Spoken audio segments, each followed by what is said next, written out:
This is not a talk about a particular study that I'm working on. It's a talk about sharing a particular studies. So it's a bit of a meta talk, I think. I'm going to, you can find me on the internet as Andrey Radev. I used to be a software developer, now I'm a bioinformatician, as we mentioned.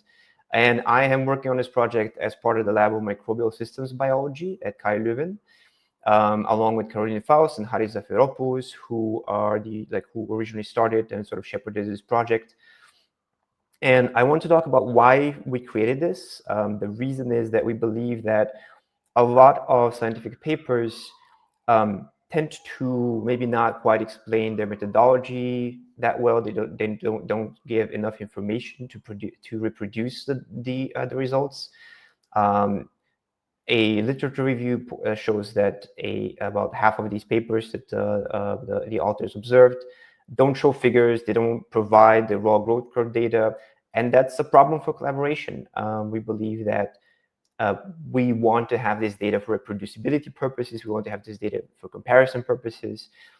And in mGrowthDB, we build a step-by-step process where you upload your data to interactive forums where you're given options about well-known measurement methodology.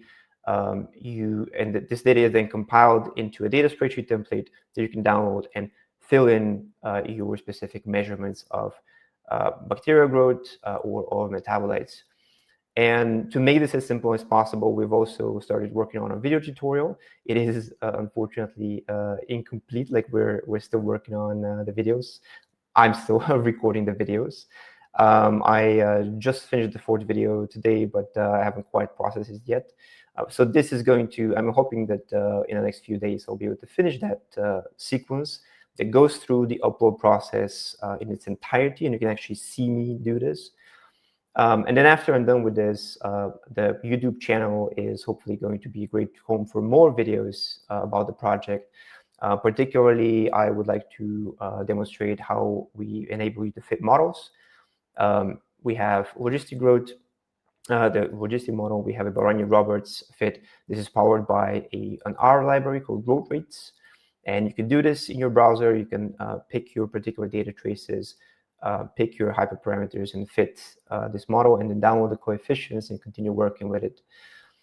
We also allow you to run your own, let's say, models, potentially complex models, and then upload the data and share it with other people. Ultimately, this entire application is about sharing your data with other people and using open access data for your own work. In the future, we're hoping to implement a number of other features like carbon balance calculations, calculating interaction strengths automatically. But for now, what you can do is, if you upload your study, you get your the ability to fit models, and you get the ability to find other people's studies, and other people are able to find your study by author name, by title, by the microbial strains that are being measured, by the metabolites that are being measured in it. And people can visualize your data focusing on whatever it is that they need. For instance, here I have a particular figure from a paper. You can zoom into the PDF. You can look at the paper, of course.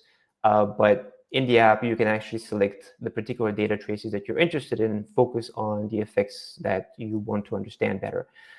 In this particular case, for example, I can isolate the pH measurements to see how bacteria just changes the pH of the vessel as it goes, where the original chart does show this information, but it is quite more dense because it needs to show many things at the same time.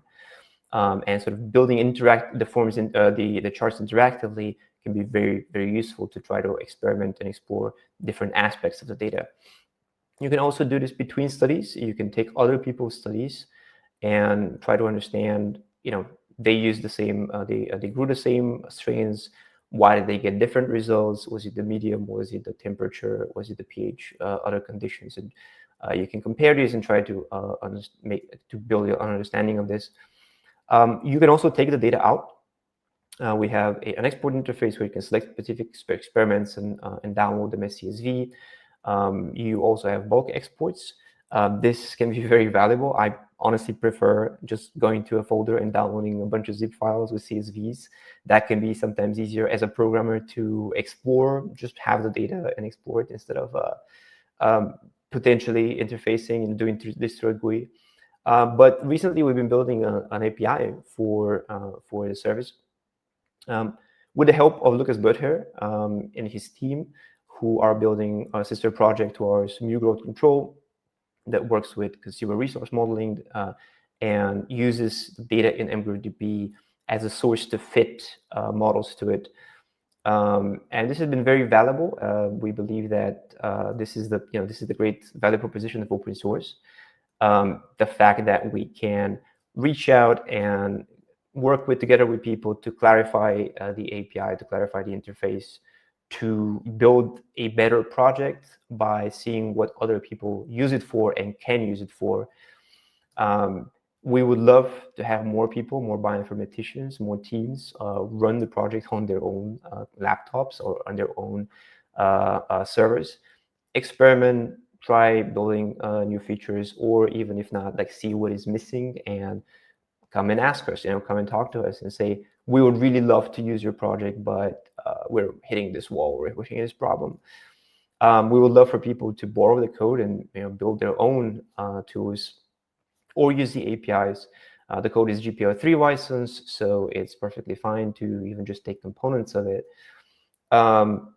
And we believe that the data being open access is also really, really valuable because it means that the more data we collect together as a community, we can derive actionable results from it. We can derive a better understanding by collaborating together. You don't need to have a publication to share your data to the site.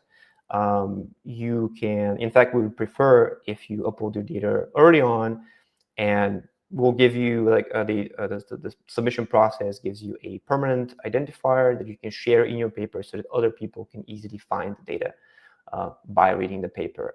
And essentially, instead of evaluating the figures and the data in a raw format, go to a place where they can find a standardized format of it and try to explore it in a standardized way.